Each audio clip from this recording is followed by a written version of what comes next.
Hello. Welcome to DM Talks. DM Talks is a podcast that aims to promote well-being and assist healing, whether that be physically, mentally, or spiritually. Ultimately, we just want to be seen in our entirety, and this podcast hopes to show listeners how multifaceted they are. We are all at the center of our own universe, so why don't we do more to better our own existence? Bop, bop. My name is Akin. Huh? I said bop bop. Dunno. My name is Akin Yems.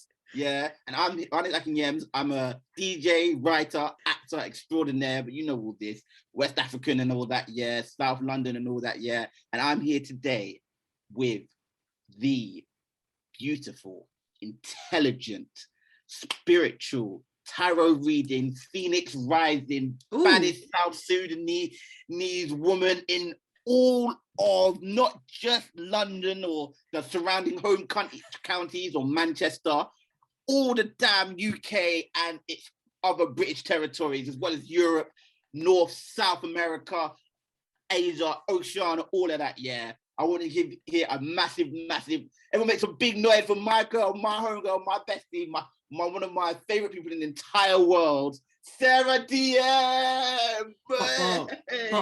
Wow, what an introduction. What are you telling me, man? What are you telling me? Yeah. What an introduction. Nah, that was lit. Like, I didn't there was praises in that I've not even thought of for myself. So thank you. I'm happy that you were able to do that for me and do it for me justice, you know. Phoenix rising, you know, that would hit me. But hello, welcome.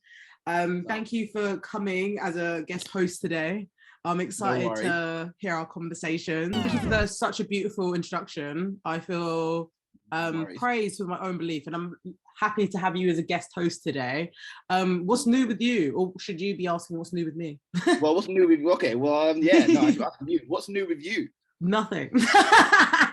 Oh, come on. That's not I'd say I'm trying to implement new habits, which is a little bit harder than I thought, but with patience, with God's blessing, I'm sure I'll get there.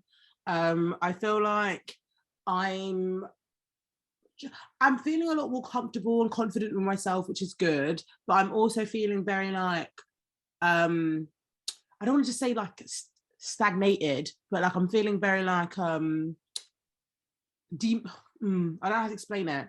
They're like I'm a little bit demotivated because I'm understanding that for the things that I want, I need to be in places where I can receive them, and I'm coming to the realization now that I might not be in the best place to receive them. So that's why we're implementing new habits to get me to my things. Okay, like what? My habits? I'd say like going to more events where I can promote myself. So like Pussy Palace.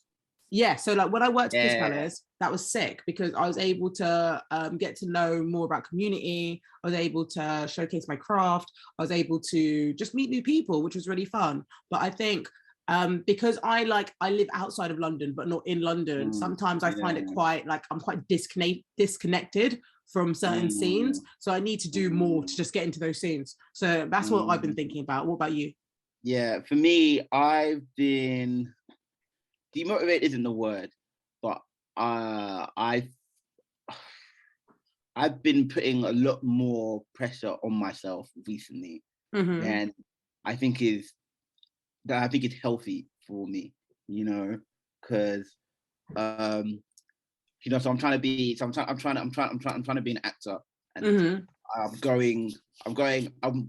going all out with it, man. I dropped out of uni, you know. I put in all my time and all my effort, all my energy into acting, and acting is long, and you know it takes a while to kind of build up the process and stuff like that. But you know, I'm kind of like I've been comparing myself to other people a lot more than I've done before, and sometimes it won't be people that I'm friends with. Yeah, it'll be people that it might be someone who I don't even know of, like personally, but I know someone who knows them. And they're so mutual sort of. Yeah, and they're doing like some really big acting things, stuff like that. Sometimes it'll just be from someone I found by accident on Instagram who's also around my age, and they're on TV and they're doing all this stuff. But and it's crazy. I think to myself, when did I become so much so bitter in No, terms no, of, it's true yeah. though, because When it's I become like so bitter, I'm always so, comparison is the thief of joy. And like I yeah. literally, like, even in my DM talks Instagram, I unfollowed everyone that I knew. Like I thought, if I'm gonna use this to like bring in more well, just build community and stuff, I can't follow people that I know because I'm comparing myself to them and I want to be like them. And it's like, when I win, I hope to think that my community and my support system feels like they're winning too. And I want to feel like the same thing for them. So that I just made the decision of like not of defollowing people that I was comparing myself to on Instagram, like whether it's my friends, whether it was from like inspiring accounts, like whatever, just because my relationship with myself just wasn't what I needed it to be, you know. And I think like especially in these creative pursuits, we live in such a fast world now, and people feel like they blow up overnight in it, and like that's not really what's true to long-standing success. So I think like being bitter or being resentful or being like frustrated at your position that you have now is really costly to the production that you could make. I'm not saying that you have to be productive all the time, like rest is extremely important, but like it's also having the self-reflection to know what is too much for you and when to take yourself away so that you can come back with a bit more of a firmed attitude. Because I'm sure if me and you were both grounded in ourselves or grounded in our work where there was little instability, we wouldn't care. We wouldn't care. We would just be like, I'm sure if you had a play that you're doing and if I had a workshop that I was running, we would be focused on that. Yeah, we'd be focusing on that, man. We wouldn't be comparing ourselves to other people. You know, we wouldn't be comparing ourselves to other people. But that's literally, it's literally all I'm doing at the moment. Even, and it's like, even people who I'm friends with, and I'm seeing them doing all this stuff, and I'm like, people are all doing all this stuff, and I feel like I'm really not doing. I feel like I'm really not doing anything. Like, I mean, I am, but the thing is, I am doing stuff, and I do stuff frequently, but I just don't think I'm doing.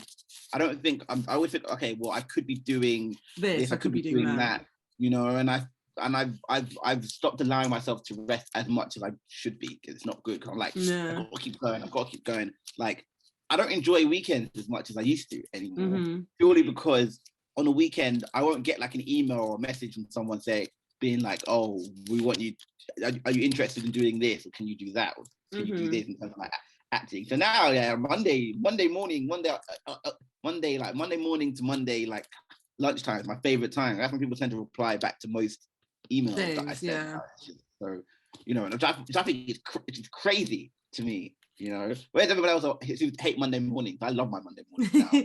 No, Mondays for me are very restful days. Like, same for me. They're very enjoyable. Like even today, I had therapy. I'm now doing a podcast with you. After the podcast, I'm gonna go and get some food, make a gorgeous dinner. So yeah, I'm really excited. We're actually talking about good things, so I guess we should take it to the next segment. Yeah. This is the Divine, and the Divine is where we nominate a good thing. I this week want to nominate IMDb. Okay. Now, why are we nominating IMDb?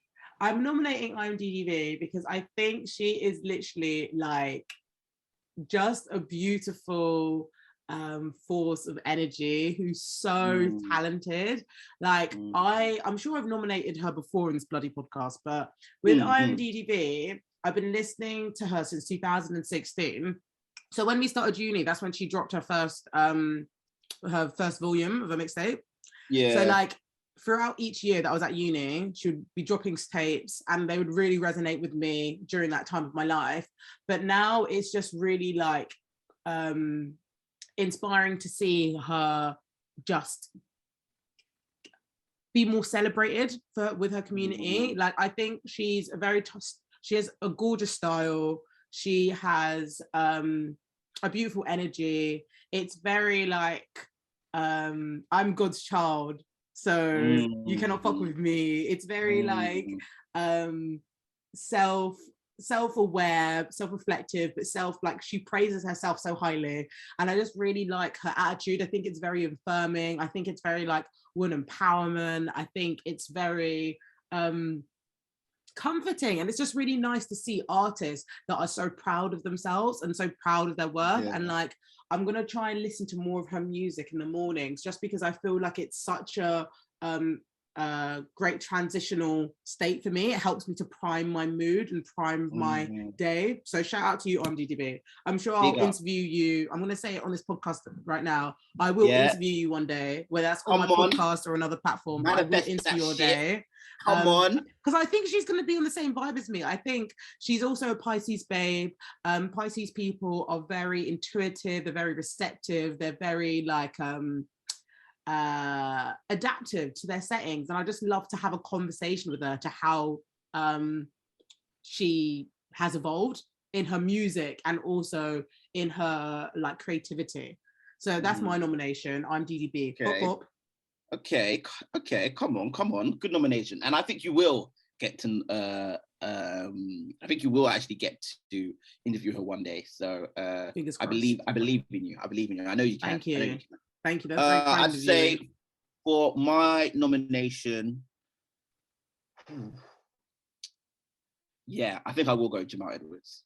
I think I will go Jamal Edwards. Him not being here, him passing, I mean, that is not great, and that is sad. But thinking about, you know, the divine and all the great good things that so many people, and not just Black British people, but you know, just British people, and just artists in general.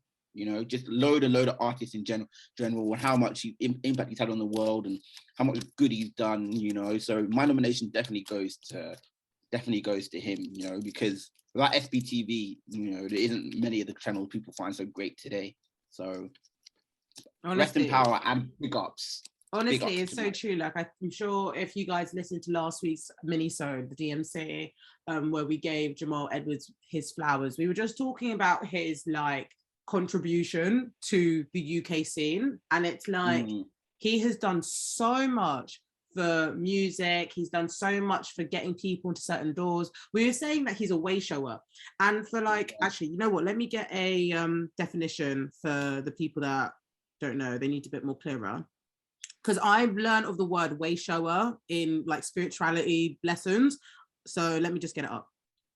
So a way shower, or way showing, means showing others the way by simply awakening to and living your truth, right? In spirituality terms, like let's say if people were going through phases of depression, a way shower would help them recalibrate what's of value to them. It would help them pick themselves up, understand that their resilience is their light, and to keep on going. And within spirituality, we learn about how these different opportunities of being our authentic self can also help other people go to their dreams. And that's why I use this term to describe Jamal Edwards, because he is such a light that believed in others. He was like, oh, if you can do something, let me help you get there. And I think that's just so admiring, because a lot of people, especially is the fact that he made this he made SBTV when he's 15. It just shows you that, like, 1 year after YouTube. Yeah, 1 year after YouTube. Let me make that. Like, let me get that, because he literally made one of the biggest contributions to the music UK scene 1 year after YouTube had been made. So like, he was already busy, and he did it when he was 15. So I bring this up to say, like, he was able to invest in these ideas, opportunities, not just by like money, but just by like faith. You know, and because he was able to do that, it led people to develop the careers that they had today. I think coming from, like, to be fair, I don't actually know where he's from, but like, if, like, for me, let's say coming from like an African South Sudanese background, like, if a job's coming, I want to see the job, how do I say this? If there's a job present, my family's going to recognize it more if the job's like a 9 to 5. If it's going to be in the corporate world, it's going to be like lawyer, doctor, and all of that nonsense. He gave a chance to all these creatives to independently make their way, and I think that's such a testament to his, like, being a pioneer, being a way shower, and just being himself. Honestly, rest in power. I think he's of Afro-Caribbean descent. Okay. His mom is of Afro-Caribbean descent. That's what I think he's of Afro-Caribbean descent. But yeah, rest in power, man. Because you're right.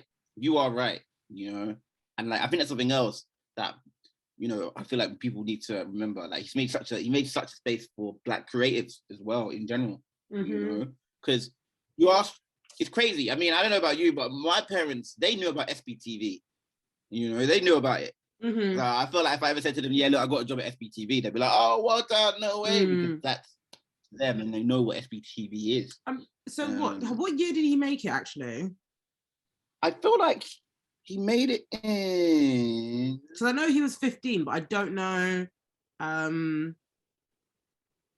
It launched in 2006. Oh, 2006, okay. Yeah, launched in 2006. Crazy. Yeah, launched in 2006. Yeah, so yeah, big ups to him, man. Big ups to him, and rest in peace. You know, yeah. And if anyone out there, I'd say read his autobiography because it's both really, really good and it helped me a lot. I tell you another autobiography that really, really, really helped me. It was Misfits by Michaela Cole. Yeah, it's like 110 pages or something like that.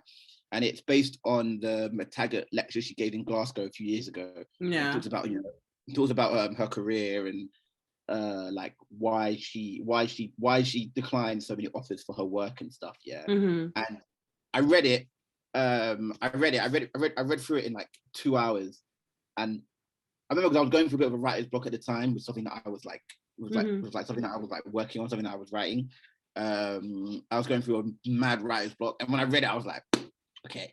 And I got onto it and I finished what I needed to write in like a week and a half. Like, amazing. That's how motivated I was. No, I'll definitely have to look into it because like I've been, it's weird. I'll go through phases of like not wanting to read. And I know that like there's so much information out there. I need to fucking read it, you know? But then I'll read like a book to like trickle me back into reading. So I started reading Lily Allen's autobiography. And I think I would like to read that.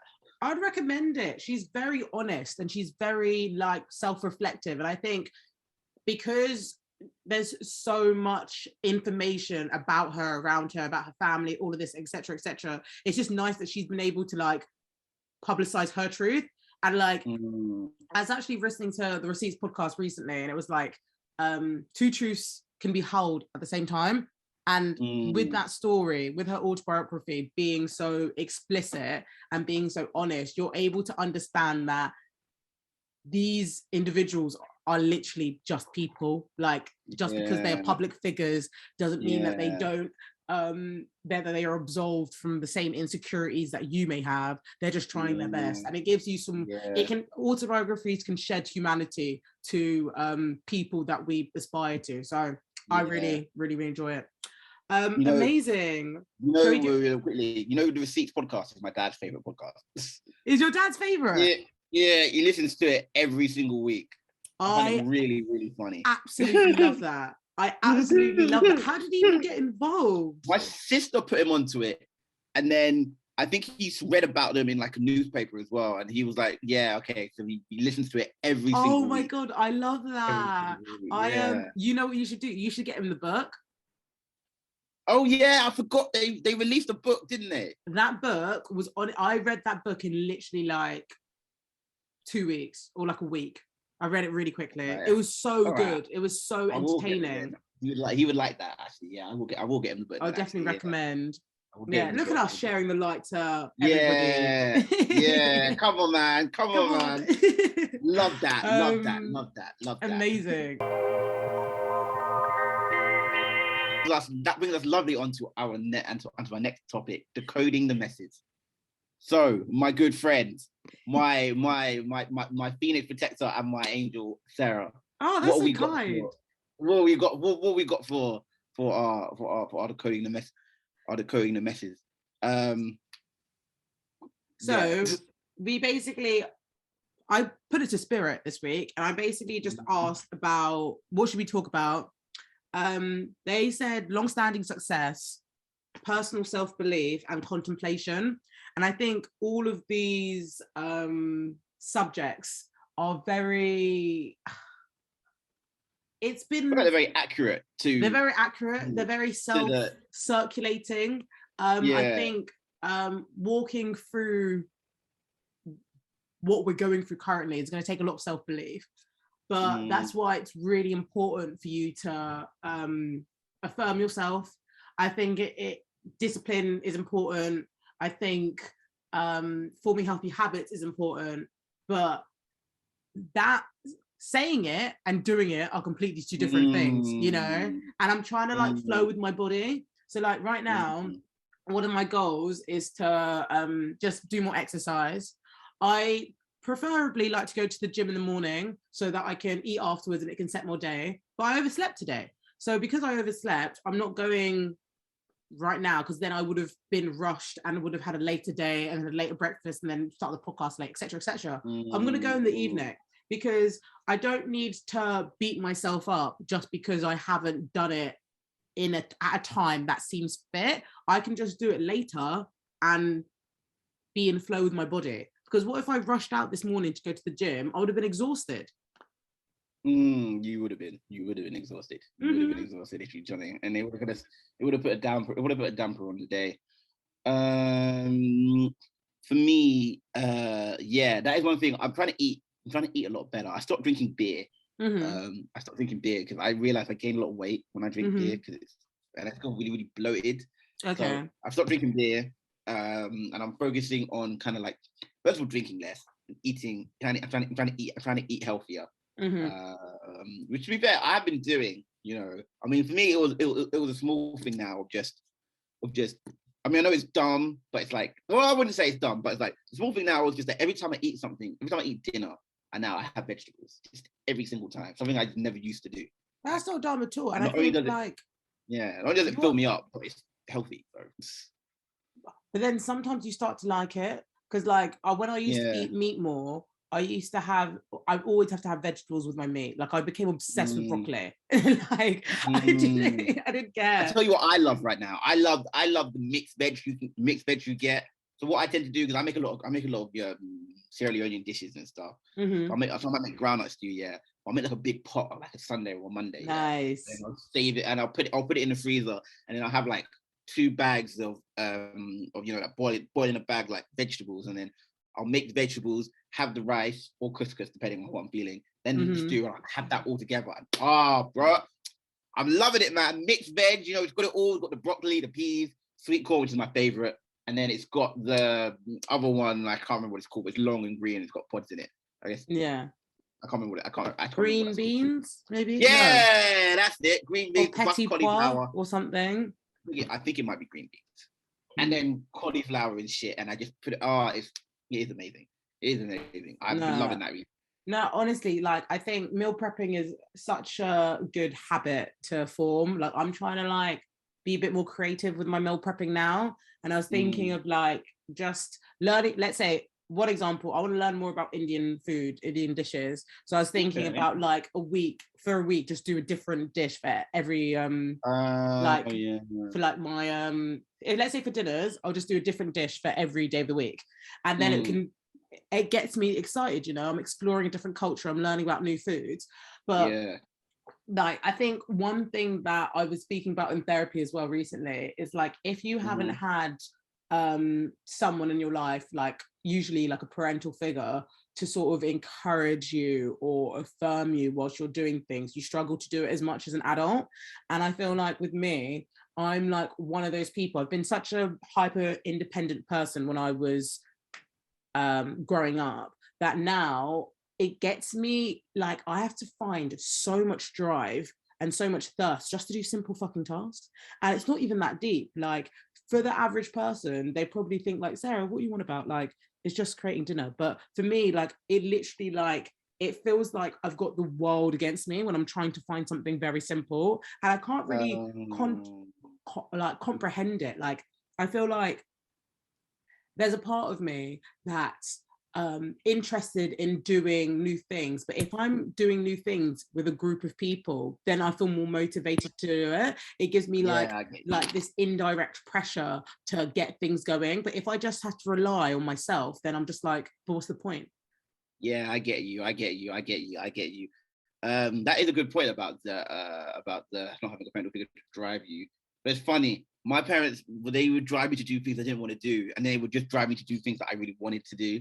Like, I guess I've always been a bit thinking, but I remember it was like a constant battle with them to try and do this acting stuff and do this creative stuff. You know, I mean, they're all about, you know, the create. You know, they're all about, you know, the, like you said, you know, the traditional being, do this, do that. You know, even me doing drama at uni was a fight. Was Did you do English and drama or just drama? I did English and drama. I wanted to do just drama, but I did English and drama. And I left and I went and I did and I did drama and something else at a different uni. And then after my mum died, I was like, I'm not going back to uni, man. I want to be I want to be an actor. I'm going to go out of my way and I'm going to do it. And you know, I mean, I've always maintained that, you know, that like if I just keep working at it, keep working hard at it, you know, eventually I will get there. But you know, you have those days where you're a bit like, bro, I'm putting all this work in, I'm putting all this effort in, and it feels like, you know, I'm not even going one step forward, two steps back. I'm just going 2 steps backwards, 4, 5, 6 steps backwards, and 1 step forward. Like, it just doesn't feel like it does feel like that sometimes, but it's like it just shows you how you need to have such like a tunnel vision or like tunnel focus when you're getting your goals or getting your dreams. Because like, let's say now, if I could feel that way, and then I'll distract myself on TikTok where I'm just uploaded with so many people creating shit, making shit, celebrating shit. It's not healthy, you know. So like, it's just knowing how to accommodate to yourself in those exact moments that I'm trying to like be a bit more like strategic on, because like I think I have so much self vision, or like I have so much like power with envisioning things. Like I'm a very great like creator or manifestor in that sense, but because I can, I guess, dilute the vision with what can go wrong and cloud it in, I'm just preparing, you know, I'm just being, you know, how do I say this? It's like I can prepare for things, but because I have that small idea of doubt getting louder and louder and louder, I kind of coat the. Sorry, I don't even know where I'm landing with this. For me, I feel like I know where you're going. Me myself, I don't like the idea of speaking things into existence, because whenever I try to, it never happen. Like, and it might be something that's about to happen. Like, I'll give you an example. Last week, I got a message about being in this like student film, and they wanted me to do it, and it was like the main role, and I was really excited, and I told people like, yeah. Only to find like a couple of days later that they cancelled it because they cancelled it. The girl got COVID. I was like, okay, cool, I'll wait. You know, she's supposed to message me. It's been 3 weeks, not heard from her. And I got another role, and I was really excited for that. And then I went back to send them another message about what day I could have a conversation with them, and their whole account was just gone on That's strange. On Mandy, you know. And then it's crazy because I see Mandy's an acting website, but then I see you know, my friend, Just disclaimer. Mandy.com, it's an acting website, but I see even my friends, you know, and I see them, they're doing stuff and they're filming stuff, you know, and it's like I don't like how, I guess, competitive, not even competitive, but I just feel like I've got a lot more jealous of people who I don't feel like I should be jealous of, because I'm still proud that they're doing it. I'm still proud that they're, you know, they're accomplishing stuff, and they're getting far and they're doing it.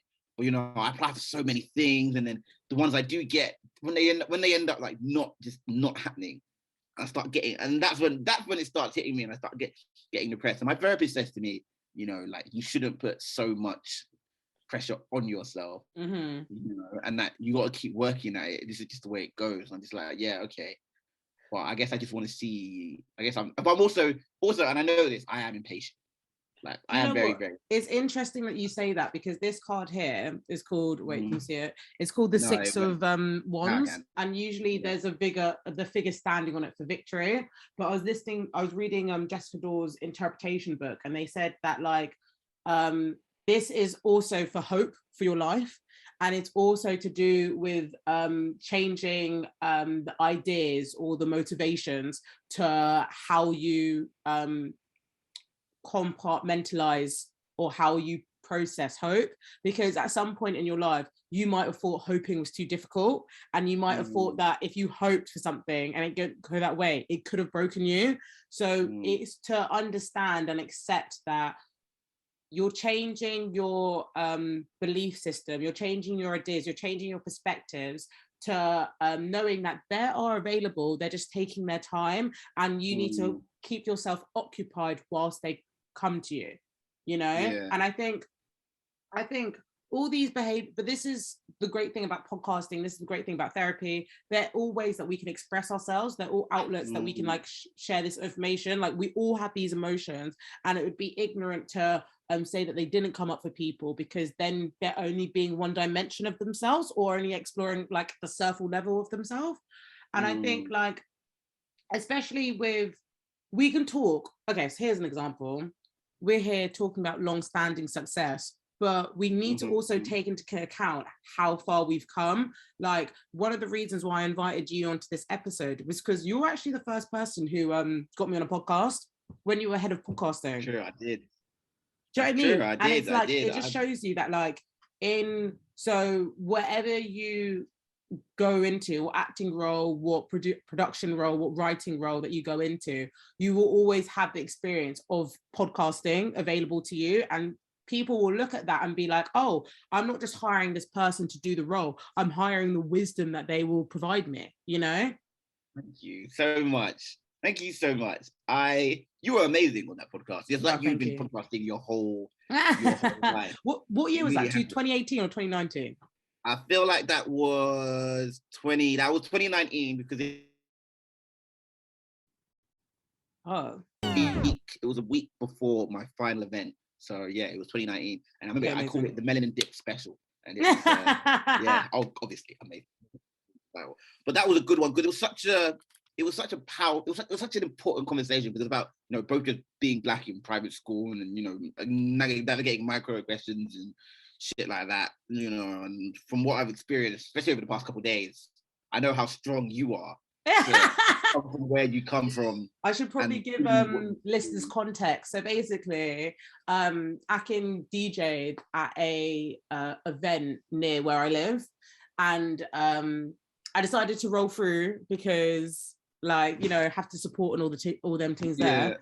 And well, yeah, people started fetishizing Akin a bit too much. I mean, even if they did it a little bit, it would be weird. But I mean, by the time, I'm sorry, I don't even mean to be shady, but she just looked awful. Like, she just looked absolutely awful, and I feel so nasty. Because she was.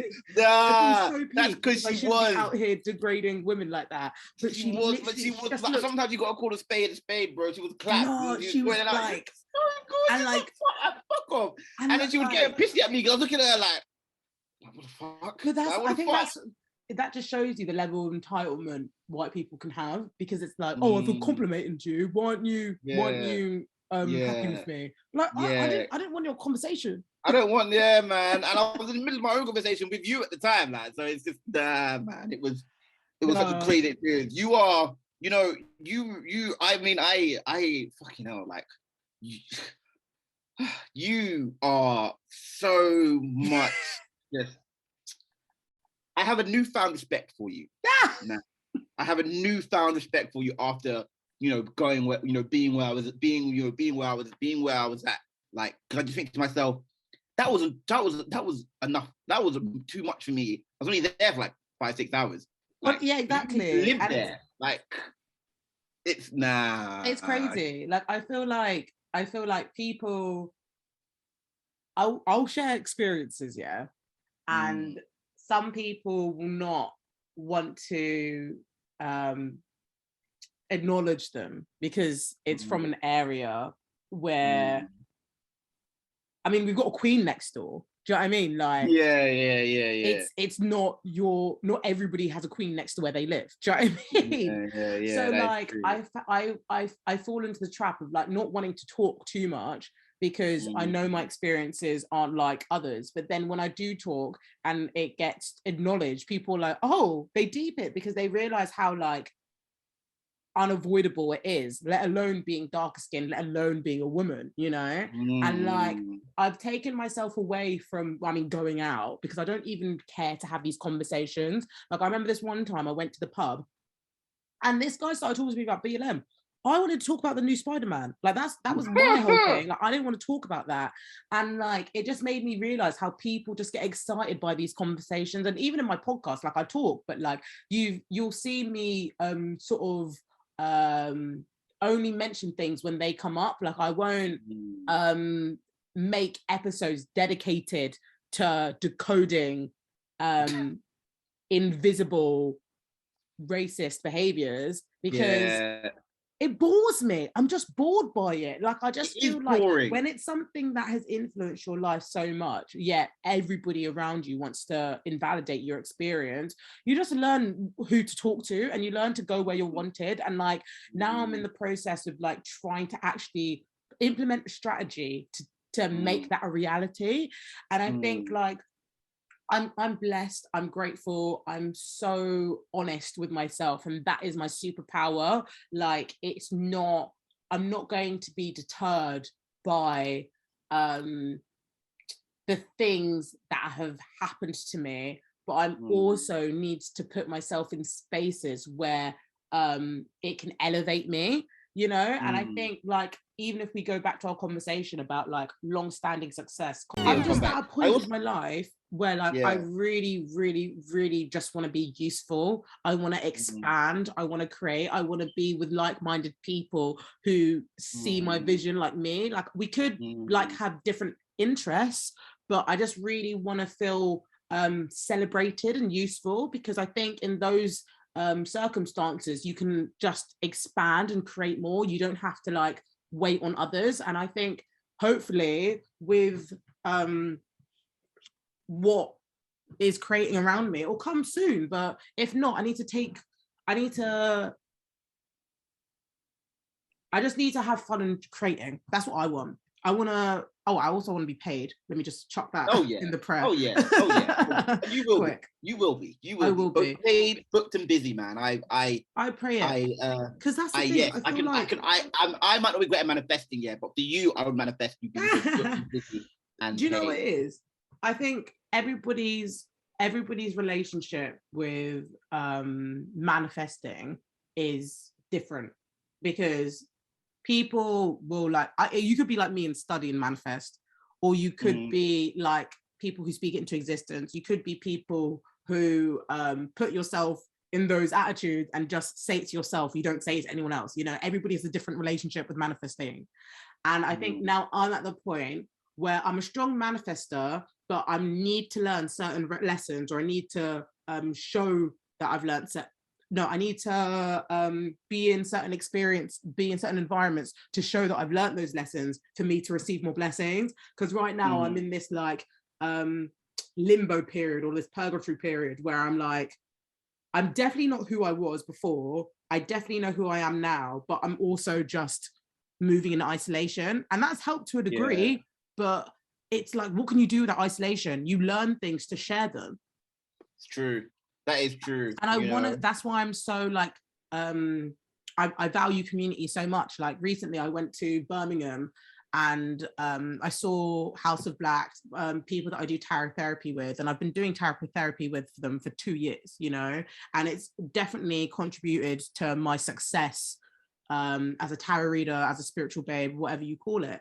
But I don't just think it's that. I think I'm so grateful to be around like-minded people who want to learn with me, because I think that's the most effective way of me learning. If I don't put pressure on myself because I get distracted, if I'm around people who are also working towards the same goal, it gives me that kickstart too, because I can like work back and forth with their energy.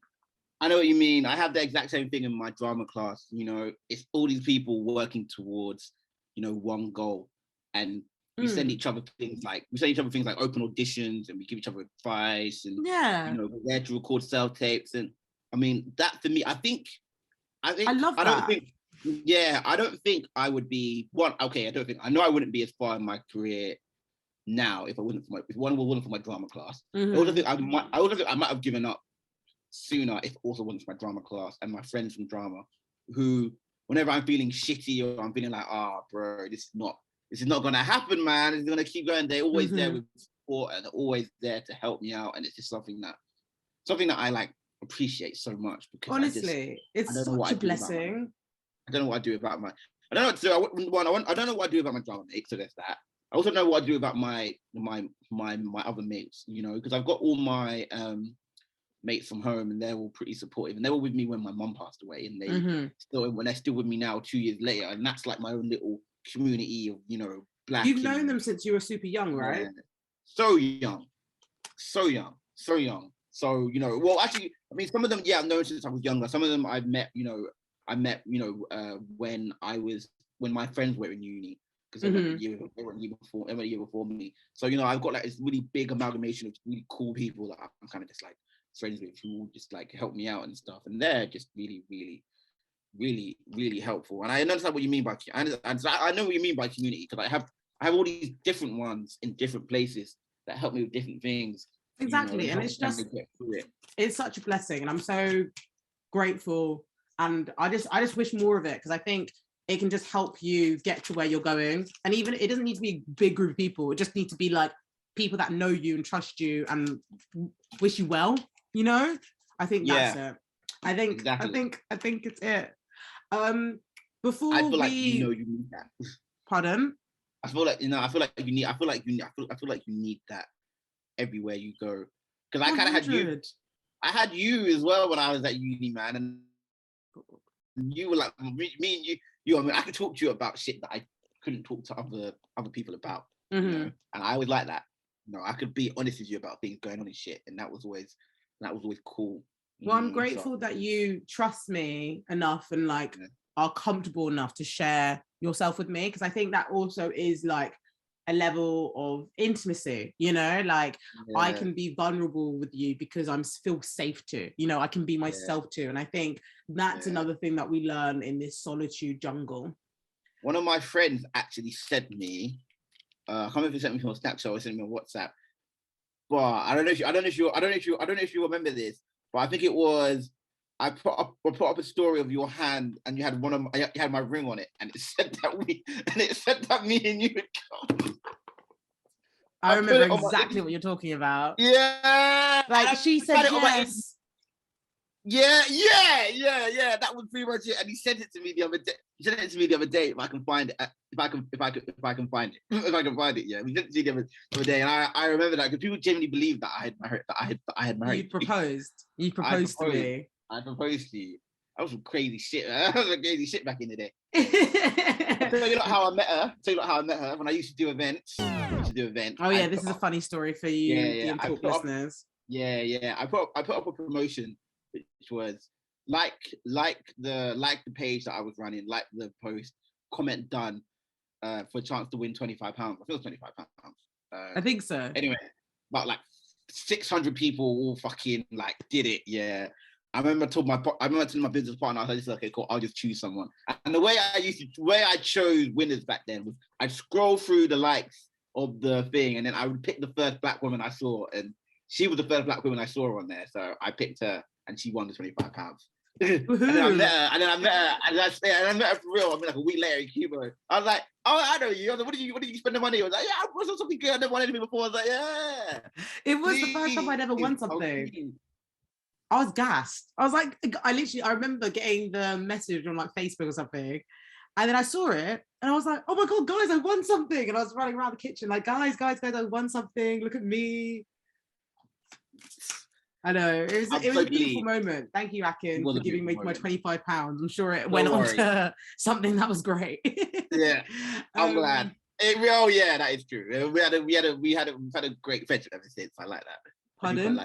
We've had a great friendship ever since. So I do quite like that. It's been definitely evolving, and I think I've learned a lot from you. You've learned a lot from me, and I've learned a lot.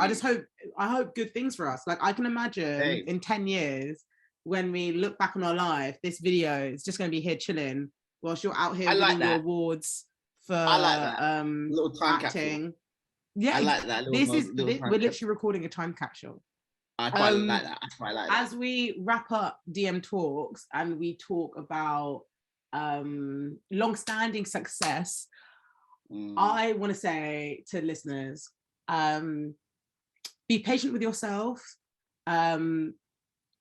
Try and develop a trusting circle or a expansive circle which can help you collaborate, adapt, and move through your ideas. Just because, like, I saw this tweet recently, and I might be paraphrasing, but it basically like took reference to the pandemic, and it said, when you were in lockdown, what did you do? You read, you looked at art, you were listening to TV. No, you're watching TV, you were listening to music. Remember, you went back to these creatives, which helped you mourn your time or like go through your time. And that basically, it also referenced like how even though we might not realize how influential and how helpful our art is, whether your art may be, whether it's photography, writing, drawing, whatever it is, this art can help someone through the time, and they can help digest their experience. So keep it doing it. Do you have anything to end the decoding the messes on? Yeah, I'd probably say, and this is probably the most important thing, especially when it comes to long-standing success, it's this and that. Don't be too hard on yourself, because that's what I do, and it's not good. Just don't be too hard on yourself. Give yourself a break as well. Okay, don't think you need to. Don't listen to people who say that they hustle 24/7, 365, because they really don't. Nobody does. I've got 24 hours in a day. Exactly. Yes, exactly. Just because you have 24 hours just because you're technically saying 24 hours in a day doesn't mean you spend all 24 hours hustling or exploiting workers for £3.95 an hour to work in your sweatshops in different places. But that's not the point. Just don't be too hard on yourself. That's a story for another day. Another story, yeah. Don't be too hard on yourself. Give yourself a break and just kind of allow yourself, and also celebrate the wins you do have. Because I don't do that. I don't celebrate the small wins that I get. Because instead of celebrating small wins, I think about the big wins that I see other people getting and me not getting myself. So celebrate your small wins, because small wins add up. Like that saying, count the penny, save the pounds. Period. Don't know, bruv. Don't know. Come on. No, it's so true. It's so true. That's such a beautiful way to end Decoding the Messes on. I am currently shuffling the cards, right? I'm shuffling the cards. And today I don't actually have any structure for the episode. I just want to ask Spirit what you need to tell me right now in this moment and the collective of DM Talks. Please, can we have a message that can affirm us, that can expand us, that can help us move to our dreams? Ashe and amen. Come on. Okay. One. I'm liking the sound of this. Okay. I'm gonna need to pull clarifiers because we got some big energies. Okay. Big energies. So all of the cards were major arcanas. Major arcanas are to say how major arcanas are to do with major life themes in your life, right? And we got 3 major arcanas out of the deck. The major arcanas are the Tower, the Temperance card, and Justice card. So I think it's a reiteration of understanding what rest is, understanding what recalibrating success and recalibrating your foundation. Because basically the Tower card is basically lightning strikes the Tower, Lightning strikes the tower and things come Yeah. crumbling down. So you want to do the tower before the tower does you. And the tower can talk about external events. It can talk about internal events. It could be the fact that we just had a storm Eunice, or it could be the fact that you're not feeling confident in yourself. And I think, like, whenever I see the tower, I always think about what foundation am I making? Is my foundation being built on truth, integrity, comfort, stability? Because if it isn't, it will come down and it will break me whilst it comes down, whether that's an ego death, whether that is like, I've known people to not rest, right? And then they get the tower card and then they sprain their ankle. Do you know what I mean? Oh boy. And like, I'm not trying to say that as a premeditative cursor to like be wary of yourself, but it's just being cautious of how you sort of overspend yourself. Because the next two cards are Temperance and Justice. Temperance is to do with strengthening your spiritual to physical connection. It's all about moderation, all to do with balance. But the other Justice card is also a balance card. You know, law and order, karma, law and effect. Spirit, can I have a clarifier to where we should be heading? And okay, shit. Okay, wait, I'm just going to get another one out and then that's going to be the reading, because it's all major arcanas. So I do think this is just life-changing energy. Maybe people's... Okay, wait. Spirit, higher power, universe. Please, can I get an oracle card to seal this whole message? Oh. Okay, right. So we got the same oracle card that we got last DMC. And that is the creator gave you the ability to create, use it wisely. We are at a period where we are wanting to, I'm getting so many downloads. Basically, we're at a period where we're wanting to, well, some people want to cut corners because they're tired of how long things are taking. Some people are wanting to give up because they don't have the worth or the self-worth, quote unquote, to keep going. Some people are happy with where they're at and they are just trying to be a bit more experimental with their process. And I think the fact that we got the Wheel of Fortune, which is literally like life has ups, life's got down, has that. You can't really see it, actually. I'm showing you these cards, but you can't really see them, can you? I can better now. I think, I can see better now. The Wheel of Fortune is basically a card to say, trust the process.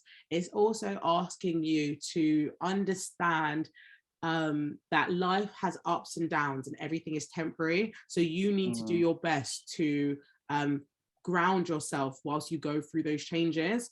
And I think the imbalance or the excess might be thinking or putting yourself in energy which isn't fulfilling you. So let's say, I know for, well, me personally, I've been ruminating a lot about how I can do this, how I can do that, where's change, but it's like, why are you going so fast? There's obviously something that you're receiving in this moment, so just be patient with how you develop it. Is there anything that you get from the cards? I'd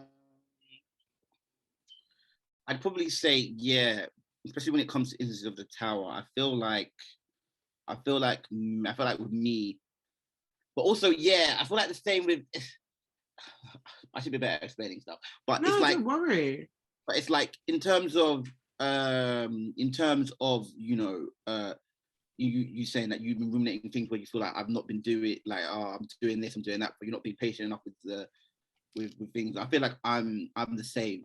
You know, I mean, it's crazy because I consider myself a bit of a failure sometimes, even though a lot of the things I'm doing, like, I'm not necessarily failed at them. They just haven't come in yet. But it's like, they take a long time. Also, to go on your point, it's like all the actions that you're doing contradict even the idea of failure. because only the Yeah. ego is concerned with failure. Like only Yeah. like capitalism is concerned with failure. Do you know what I mean? Yeah. Like if we are affirming, nurturing creatures, we'll just get back up. Do you know what I mean? Because it's not about do you know what song I'm getting? You know, Aaliyah, dust yourself off and try again. Banger. So Everything all right?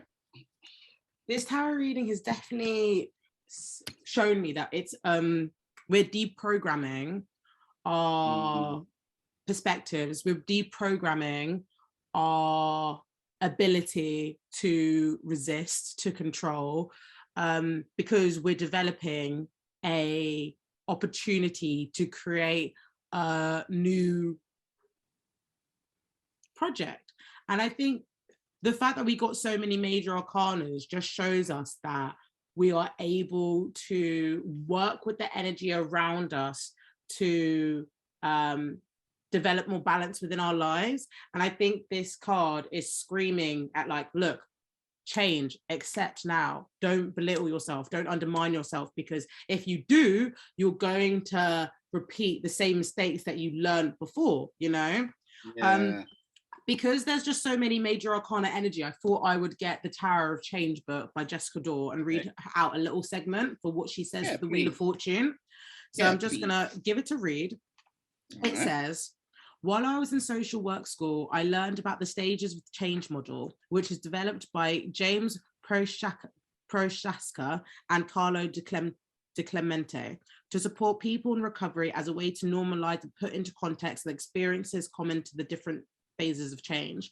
The model posits that change often begins with pre-contemplation, which is before you know what change needs to be made, and moves from there to contemplation, preparation, action, and ultimately through to maintenance, which is after the change that has been made and you have to adjust to your new life. This model even includes relapse, which the authors believed to be a natural and normal part of the recovery process. Change is one of the most popularly used interpretations of the Wheel of Fortune that I've found, and mythic representations of the wheel often report this as an image. In Roman mythology, the goddess Fortuna had the power to bestow great glory and decrepitude, an ancient way of understanding and the natural phenomena of chance and change.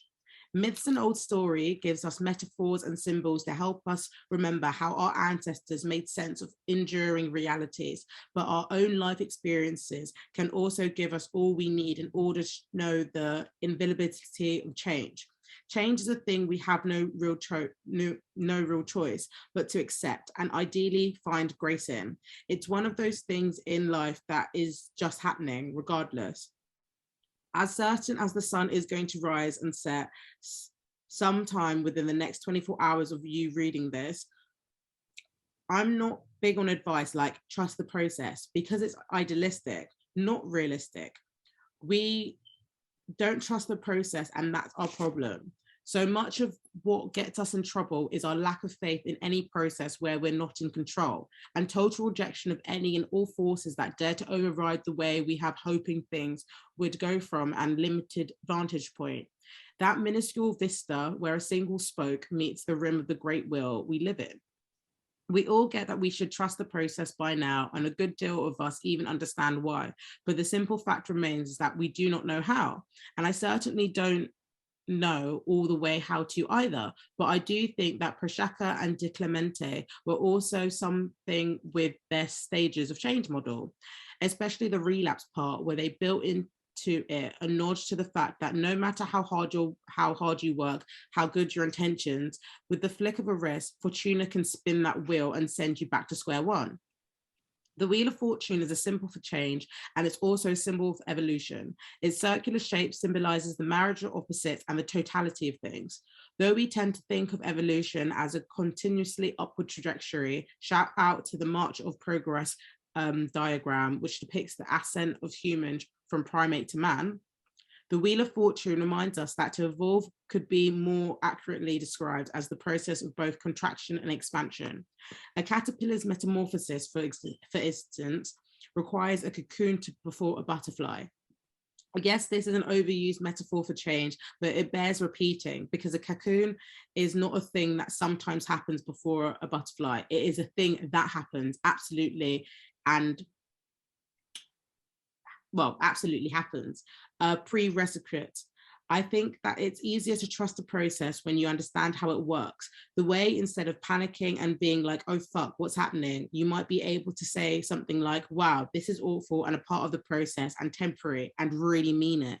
I think the latter better, because I think it's more helpful. And notice how it brings together two seemingly conflicted realities. The stage is both awful and necessary. Life is simply not as clear-cut as the mind makes out to be. It is common in old stories for heroes to be given a chance to protect them on their path by a helper of some kind, an old woman who lives in the forest, a hermit, a king's daughter who favors the hero. So if you've pulled the Wheel of Fortune and or are working with it, here's a charm that I'd like you to have. Not everything feels bad is wrong. And when you're breaking an old pattern or doing something different, it's very common to feel worse before it feel better. You were doing something the old way because the old way let you avoid things that scared you. And when you break free of this old pattern, every monster, demon, terrifying thing is going to show up. And the thing is that once protected you can't do that anymore. And counterintuitive as it may be, if you're passing through those low points on the wheel, it's a sign that you're moving. Damn. Okay. Spirit said speak. This is okay. Thank you for that. Because damn. Because I feel like that definitely is just like how, based on our conversations today, we were like sort of reflecting on how things weren't going well, but also understanding that acknowledging feelings like jealousy, frustration, are completely valid in this human experience. So to not get so hell-bent on when things aren't working our way, because like Jessica Dore said, they're moving. Yeah, it's true. They are. That is true. They are moving. I think that's something that yeah, I feel like I need to remember. I mean, I see you kill it a lot. You know, like you kill it a lot of the time. If you're not a Pussy Palace, then you're doing a sick podcast episode. You're not doing that. You are modeling and shit, and you're just I mean, yeah, you're just just killing it yourself. And I just think maybe I should be a bit kinder to the little wins that I've been getting recently, rather than. But it just shows you that beauty is in the eye of the beholder. Because yes, I have been doing those things, but you haven't seen the times where I've been like, just laying in my bed because I'm so like, I've got such a block, you know. Or you won't see the times where I'm like, being like, why me? Like when I'm praying to like, where's these options? Where put me in the right place at the right time. Do you know what I mean? So like, I appreciate all your words of wisdom and all your kindness and everything, but it just shows you how beauty is in the eye of the beholder. Like we all have our own insecurities and frustrations that we're struggling with. And this card is just to show you that like, things are going to get worse, they're going to get better. Things will balance the things out, but you need to put yourself in spaces where you can accept and surrender and build on a stable foundation. Because I guess the things that we're pulling into our life right now, right, we need to be our most grounded self to accept them. Because if we accept them too early or we accept them too late, they're not going to how do I say this? They're going to feel different. We might not know it because it might be our first time counteracting these blessings, but they might not be celebrated with the level of gratitude and the level of support that we need at the time. So I think that's what I'm taking for this reading, especially the creator asked you to create. No, the creator gave you the ability to create, use it wisely, like putting your intentions, putting your projects with optimism, with gratitude, with confidence that things will develop. But I guess it's just harder when your echo chamber is providing you with different information. It's just, I think it's a test of will. And like, I think when you get that energy, when you change that energy, more things will come to you. But I think that's our tarot reading. Okay. So yeah, I'm going to take these. If there's any more insights I get, I'm definitely going to upload them to the gram, because it's like, there's just a lot of, you need to surrender, you need to change, you need to allow things to come to you, that I think that the Wheel of Fortune and Jessica Dore described perfectly. So thank you guys.